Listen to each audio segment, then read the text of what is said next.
December 2023. A disturbing and shocking incident unfolded in Nashville, Tennessee.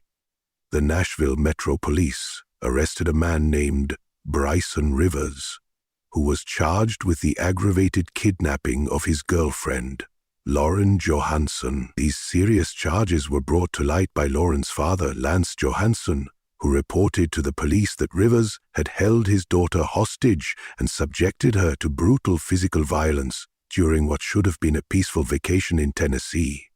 The accusations were nothing short of chilling. According to Lance Johansson, his daughter had endured severe abuse while trapped under Rivers' control. This led to a swift legal response, with the case gaining significant attention. During the trial of Bryson Rivers, Lance Johansson, visibly shaken, addressed the court with a terrifying warning. He told the judge that if the accused was ever released from jail, he would take matters into his own hands and kill his daughter.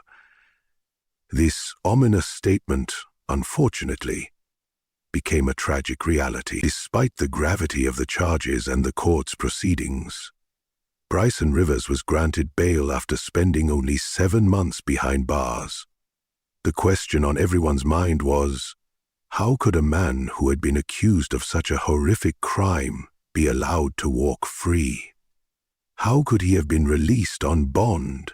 And more importantly, why was he not being monitored by authorities? The most heartbreaking aspect of this case is that just months after his release, Rivers managed to get close enough to Lauren Johansson to ultimately carry out his father's chilling prediction. What followed was a devastating turn of events that raised more questions than answers.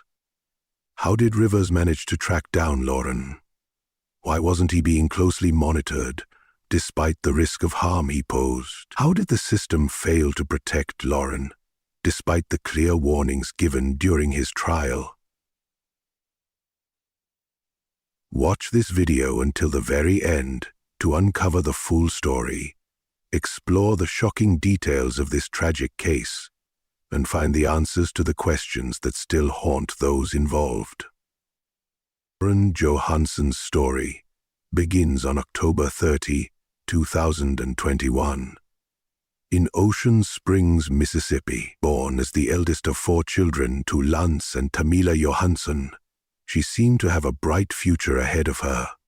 However, the tragic events that followed would forever alter the lives of her family and everyone who knew her. What happened next would send shockwaves through their community and beyond, leaving us all questioning how such a horrifying outcome could have been prevented. Johansson boasts of Lauren's parents worked in the medical field, which made Lauren pursue a nursing career. After high school, Lauren wasn't only a bright student, but also actively participated in social work, like volunteering at animal shelters during high school. Lauren Johansson started dating a star football player of her school, Bryson Rivers. The relationship continued even after the school ended, and continued for nearly 5 years. However, Lauren and Bryson weren't a normal couple, as their relationship was marked by trouble and toxicity from the very start. This was mainly because of behavioral issues with Bryson Rivers. People close to the 2 high school sweethearts noticed that Bryson often found it hard to regulate his emotions. He regularly got angry outbursts, which led to frequent arguments with his girlfriend. Bryson was controlling and possessive and wanted to govern every aspect of Lauren's life. His ideal image of their relationship was that Lauren was completely isolated from her friends and family. But that wasn't it. Ryan blamed Lauren for his emotional instability and gradually made her believe that his emotional state was her responsibility. Lauren was brainwashed by her boyfriend to the extent that she always went back to him regardless of how abusive or toxic their relationship became.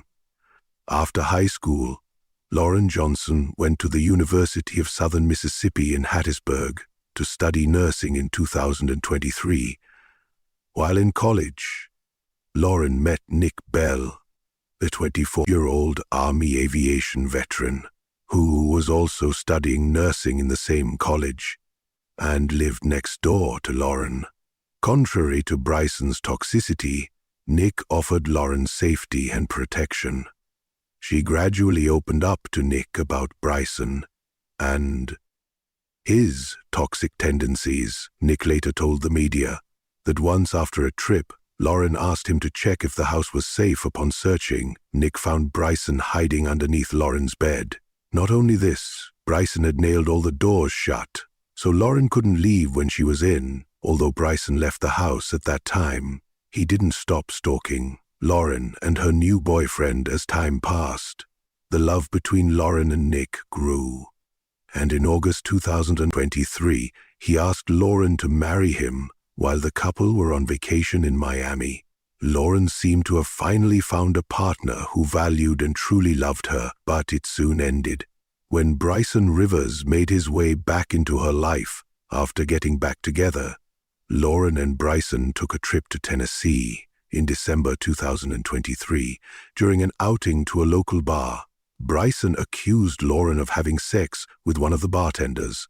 Bryson forcefully got Lauren into the car and drove to a deserted parking lot and viciously beat her to the point that she almost lost consciousness. He even choked her and threatened that if she tried to leave the car or call for help, she wasn't going to wake up the next morning. While beating her, Bryson told Lauren that he had scheduled marriage counseling for the couple and was extremely furious that she made out with the bartender, which Lauren continuously denied. He even told Lauren that he was going to kill himself after he was done beating her. When the police arrived in the parking lot, they found a car with fogged windows, with Lauren banging on the passenger side window for help. Bryson had beaten Lauren to the extent that she was completely covered in blood. When one of the officers opened the car door, Lauren's injuries were so serious that she had to be hospitalized for 2 days. Bryson, on the other hand, acted as if nothing had happened at all. When he was being arrested, he calmly asked the police officers the reason for his arrest, despite knowing very well that he had just physically assaulted his girlfriend with rocks and a pistol. Bryson Rivers was arrested and taken to a Nashville jail. As for Lauren Johansson, she visited a domestic violence center. Lauren told the authorities that, although she carried a gun with her and it was in her bag on the back seat of the car, Bryson Rivers forcefully prevented her from reaching the gun. Her official statement also said the car was in the parking lot for nearly an hour, and she blew up the horn every time a vehicle passed in hopes that someone would come to her rescue. And she also told the authorities that Bryson held his forearm against her throat until she got dizzy. A few days after the incident, Lauren accepted a phone call from Bryson and later told the police that she did not want to press charges against her boyfriend. Bryson had once again gotten into Laura's head and persuaded her to tell the court that she had got injured because she was drunk and hit her head against the car windows. He also told her that he wanted to get back together and hinted at joining the military after getting out of jail. This was to convince Lauren that there was still hope in their relationship and that military service would straighten him and help him with his anger issues. However, Lauren told Bryson that she had already given her statement to the authorities, and given the circumstances, it was likely that the police would take what she initially said as her official statement. When Lauren expressed her desire not to press charges against her abusive boyfriend, the police told her that they had enough evidence to pursue a case against Bryson on their own. Bryson Rivers was charged with aggravated kidnapping, aggravated stalking, and witness coercion. But this wasn't enough to compel Lauren to stay away from her toxic boyfriend. Later in an interview, Lance Johansson told the media that he never got positive signs from his daughter's relationship with Bryson Rivers, but didn't interfere and respected Lauren's decision. He also shared that after finding out about the true extent inflicted by Bryson on his daughter, he repeatedly warned Lauren about staying away from her toxic boyfriend. But whenever she did so, Bryson found a way to manipulate her and get back into her life. On Monday, the 18th of December 2023, a preliminary hearing set Bryson's bond at $251,000. Lance Johansson was present at the hearing and told the judge that if Rivers was ever released, it was likely that he would kill his daughter. He told the court that this wasn't the first time Bryson had physically assaulted his daughter, and while the family would get Lauren away from Bryson for a while, he always found a way to get back to her, and again abused her physically. 24. Bryson Rivers filed a motion in Nashville court requesting that his bond be reduced, while the Nashville District Attorney's Office strongly opposed the bond reduction request. Judge Cheryl Blackburn approved Bryson's request and reduced his bond from $251,000 to $150,000 on the 3rd of April 2024. What's even more shocking was that the judge reviewed the 11th hit Rivers December 2023, when Bryson viciously beat Lauren Johansson. The police also told the court that Lauren had changed her statement after talking to Bryson over the phone, but despite compelling evidence against the accused, the judge reduced the bond in her new statement. Laura had told the authorities that Bryson Rivers did not assault her, and the blood on her body was because she hid herself against the car windows. She even said that it was in fact her who tried to injure Bryson, while Bryson Rivers' bond was reduced. The court's decision came with certain conditions too. For example, he wasn't allowed to leave Davidson County, Tennessee. He also had to be fitted with a GPS monitor after posting the order. Also noted, Bryson should be released before 4 p.m., so there was enough time for him to get the GPS tracker company's office and get fitted for his GPS tracker on May 15, 2024. A motion was filed by Bryson Rivers and his mother to change the conditions of his release so he could go live with his family in Mississippi while a trial date was set. The judge denied this request, and a company named Elite Bomb Bonding was approved by the court to post Bryson's bond on the 4th of June, 2024. However, the company's owner decided against following the case because he wasn't sure how Bryson was going to live without his family. On the same day, Bryson's assigned parole officer sent a copy of the court order to Tracking Solutions, the GPS tracker company, about Bryson's bond conditions. Bryson's lawyer requested that an email should be sent to the district attorney's office so that the appropriate address for exclusion could be retrieved. An address was also provided to by Bryson's attorney, where he would be living while waiting for his trial. The court approved two different bond companies, On Time Bail Bonding and Brooks Bail Bonding, to post Bryson's bail. Both these companies were to put up $75,000 each. They were required to come to the court and sign the order concerning Bryson Rivers' bail. The court order was 2 pages long and specified all the bonding conditions, including who will pay how much for the bail. The first page of the order dictated the Tracking Solutions, the GPS monitoring company, would fit the GPS monitor on Bryson Rivers. It was later revealed that the employee of Brooks Bonding, one of the bond companies, was shown only the second page of the court's order, and therefore the company didn't know that Rivers was to be taken to Tracking Solutions to get a GPS monitor fit on him after completing all the legal formalities. Bryson Rivers was released on bond from Maximum Correctional Center on Harding Place on Monday, 24th of June, 2024, despite one of the bail conditions stating that he'd be released before 4:00 p.m. Bryson was released at 4:05 p.m.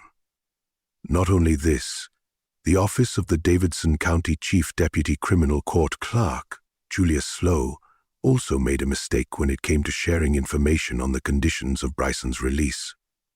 The bonding company in the bail also wasn't aware of the full release conditions because they weren't handed over by the clerk's office. The clerk would later claim that knowing the bail conditions is the bonding company's responsibility, and a bonding company should always know beforehand what is being signed. The chief deputy criminal court clerk also added that it wasn't the clerk's office responsibility to make the officials from the bond companies read official documents, because people from the bond companies are used to seeing such documents all the time. In Rivers' situation, the accused would normally be released in the custody of a bonding agent. However, because of incomplete information and ineffective communication, Bryson was released from the correctional center on his own. But that wasn't the only mistake the authorities made that day. When a bonding agent finally picked up Bryson Rivers later that day, instead of taking him to Tracking Solutions, the company responsible for fitting a GPS tracker on him, he was taken to the wrong GPS monitoring company. The new monitoring company, Freedom Monitoring Services, was established just 7 days before Bryson Rivers' release and didn't know his full release conditions. This is the reason the company did not know that the court had banned Rivers from traveling outside of Davidson County. But when they became aware of the condition, several days had already passed. And Bryson Rivers had already left Tennessee while Freedom Monitoring Service did ask Bryson about the location he would be living in Mississippi. They didn't know the address he gave them was in fact Lauren Johansson's. Bryson didn't come back to Tennessee until 5 days later, on June 29, 2004, because he was told by the GPS monitoring company that there was an issue with the GPS monitor, and he immediately needed to report to the company's office in Nashville. However, he didn't stay in Nashville for long and once again disappeared. He had a hearing at Davidson County Courtroom scheduled for the 2nd of July 2024, but he never showed up to the courts. Moreover, the battery on his GPS tracker also started dying by this point, and the GPS monitoring company last tracked him in Beloit, Mississippi, when the Freedom Monitoring Services contacted Bryson Rivers' mother about his whereabouts. She told him that she hadn't seen her son recently and didn't know where he was. The authorities, including the GPS tracking company and the bond agents, tried to contact Bryson Rivers. However, they couldn't reach him in the light of the evidence that Bryson Rivers had been in Mississippi, despite being ordered to not leave Davidson County. The court issued an arrest warrant for him. Meanwhile, on June 28, 2024, Lauren's father, Lance Johansson, received a voicemail from the Nashville District Attorney's Office informing him about Bryson Rivers' release and also cautioned him about keeping his daughter safe. This is Bailey calling from the District Attorney's Office in Nashville. Bryson Rivers was released from custody. He was supposed to report straight to the GPS company and be put on GPS monitor. We spoke to her internally, Rivera said. He gave her GPS. I suffered terribly. He was not to leave Davidson County, but as soon as he was released, he did not report to that GPS monitor in company and has not been heard from. I wanted to make sure Lauren is safe. Lance Johansson didn't hear the voicemail until the 1st of July. As soon as he came to know about the situation, he texted his daughter about her well-being. Although he did get a response from Lauren. Lance Johansson later revealed that the contents of the text didn't sound like his daughter, and he accidentally force-bid the rest of the text messages. He apparently revealed that the contents of the text didn't sound like his daughter. Something seemed off. The whole situation came across as a surprise to Lance because firstly, he was given every assurance that Bryce Rivers would not be released from jail and that Lauren was safe. Second, when Bryson was released, Lance didn't know about it for as long as a week to keep their daughter and other children safe. Lance and Tamila had everyone installed the Life 360 app on their cell phones. This app kept all the family members updated about each other's locations and status. On the 2nd of July, 4 a.m., Lance Johansson received a notification on his sister in Happins. Lauren was trying to escape. Belle left bike. The front door of the house was open. Not only this, someone had ripped off the security camera of the house, too. Upon knowing that his daughter was missing, Lance Johansson immediately contacted Hattiesburg police and informed them about the situation. When he went to the police station to get an update on the situation, he was shocked to find out the police hadn't done anything to track Lauren. The authorities kept delaying any action on the matter until 3 p.m. On Wednesday, the 3rd of July, when Lance insisted that they should try to locate Lauren's car, the police used OnStar, a vehicle safety feature to track Lauren's car. The tracking pinged in the Gulfport area of Harrison County, roughly 90 minutes away from where Lauren was living in Hattiesburg. The authorities contacted Lance Johansson and informed him about where his daughter's car had been located. Without wasting any time, Lance drove to the location right away on July 3, 2024. The police found Lauren Johansson's car in Wolf River Cemetery, with Lauren lying dead on the back seat of the car.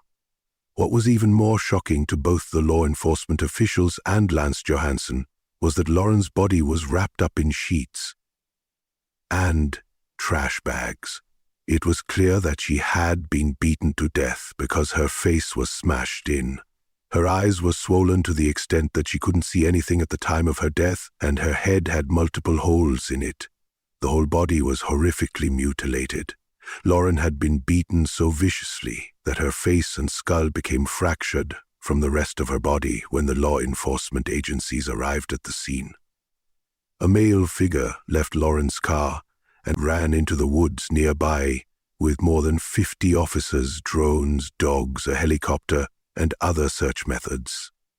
The police began searching for the man after more than 6 hours of manhunt. The law enforcement agencies were finally able to get hold of Bryson Rivers and arrest him through text messages. The police were able to convince Bryson that he was talking to a friend who was there to get him to a safe location as soon as Rivers reached the agreed-upon location to be rescued. By a supposed friend, he was arrested. By police, it was later revealed that both the GPS tracking company and the bond company didn't realize the gravity of the situation until July 1st, 2024, when they repeatedly called Bryson Rivers and tried to tell him that he was in violation of his bond terms and he immediately needed to get back to Nashville or his bond would be revoked. Bryson Rivers finally returned his track and company's call around midnight, but he told them that he wasn't going to show up for the hearing, and that is exactly what happened. New evidence in the case also revealed that Lauren Johnson was killed by Bryson Rivers in Forest County, and that it's a record possibility that Alcree should be preserved today by uploading and studying until a payment has been turned in. Not Harrison County, where she was living at the time of her murder. After finding new evidence in the case and establishing that the crime was committed in Forest County, Bryson Rivers was handed over to the Forest County Police Department. After being relocated from Harrison County, Bryson Rivers made his first court appearance in Forest County Court on the 26th of July, 2024. In addition to the charges he was facing in relation to his physical assault of Lauren Johansson in December 2023, new charges were added to his case. These included first-degree murder and denial of his bond. He was also charged with tampering with evidence in grand larceny. The prosecutors told the court that they believed that Lauren Johansson was killed by Bryson Rivers near her residence in Forest County, and then her body was moved across the county lines to Harrison County. The preliminary trial date of Bryson Rivers was set for 1:30 p.m. on the 33rd of July at the Gulfport Justice Court in Harrison County, and his bond was set at $1 million on August 23rd of 2024. Bryson Rivers appeared in the court of Judge Gay Pulk Payton, and his lawyer requested for a bond. However, the request was denied. Danielle Benoit, investigator for the Forest County Sheriff's Department, gave an update about the investigation and shared important updates according to Benoit. His department found video footage from the week when Bryson Rivers was released on bond. The footage showed that now things get even weirder and more chilling. As it turns out, Bryson Rivers and Lauren Johansson weren't exactly strangers to one another. In fact, they had voluntarily checked into a hotel together, but that was only the beginning of the madness. Phone records submitted to the court revealed a bizarre and unsettling pattern. On July 2nd, Bryson Rivers attempted to contact Lauren 126 times. That's not a typo. 126 times. But here's the kicker. Lauren, wisely, never responded to any of his calls or messages. Between July 1st and 2nd, Bryson kept up his relentless pursuit, even taking a trip to his mother's house in McHenry. Why? I have no idea, but the Forest Police Department confirmed it. Then, on July 2nd at 2:15 a.m., things took a darker turn. Bryson, desperate to find Lauren, messaged a friend asking for a ride to Hattiesburg. But here's where it gets even crazier. Security cameras in the neighborhood where Lauren lived captured Bryson lurking around early that morning. Lauren, who had been through hell, had set up 11 security cameras around her home as a precaution. Smart move, right? But when police arrived to investigate her disappearance, they discovered that 5 of those cameras were stolen. And you guessed it, Bryson was caught on video around 3:58 a.m., heading straight toward Lauren's house. Now, let's talk about the timeline. At this point, there were 3 people inside Lauren's house: Lauren herself, her sister, and a friend named J.C. Wilson. Lauren's dad told the media that it was likely Lauren had called J.C. over for protection, especially since she knew Bryson was out of jail and she had been warned. You would think that with all these cameras there'd be solid evidence, right?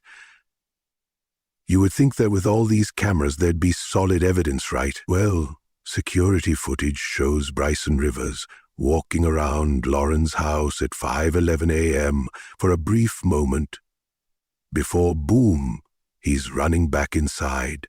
And get this, when Bryson finally left the house, he wasn't even wearing a shirt. Now, the real kicker comes around 5:51 a.m. when Lauren's car leaves her house. The police were fairly confident that Lauren was still alive at this point.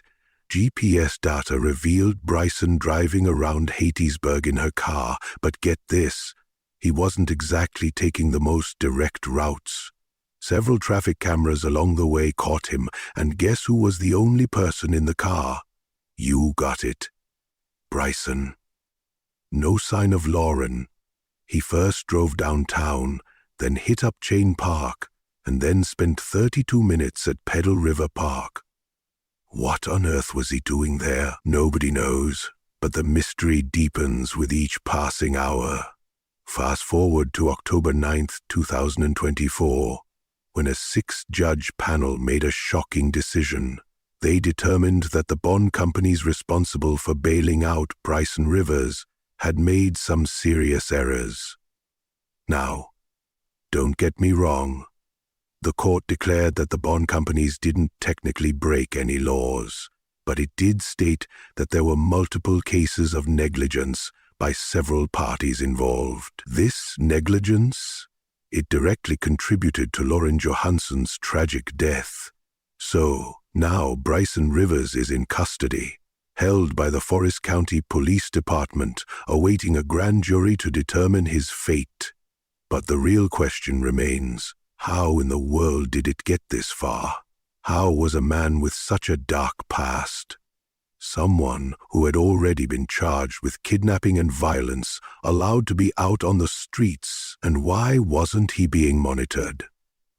The answers to these questions may never be fully known, but one thing is clear. The system failed, and it cost Lauren Johansson her life. Stay tuned, because this case is far from over. There are more twists, more shocking details, and more unanswered questions lurking just beneath the surface.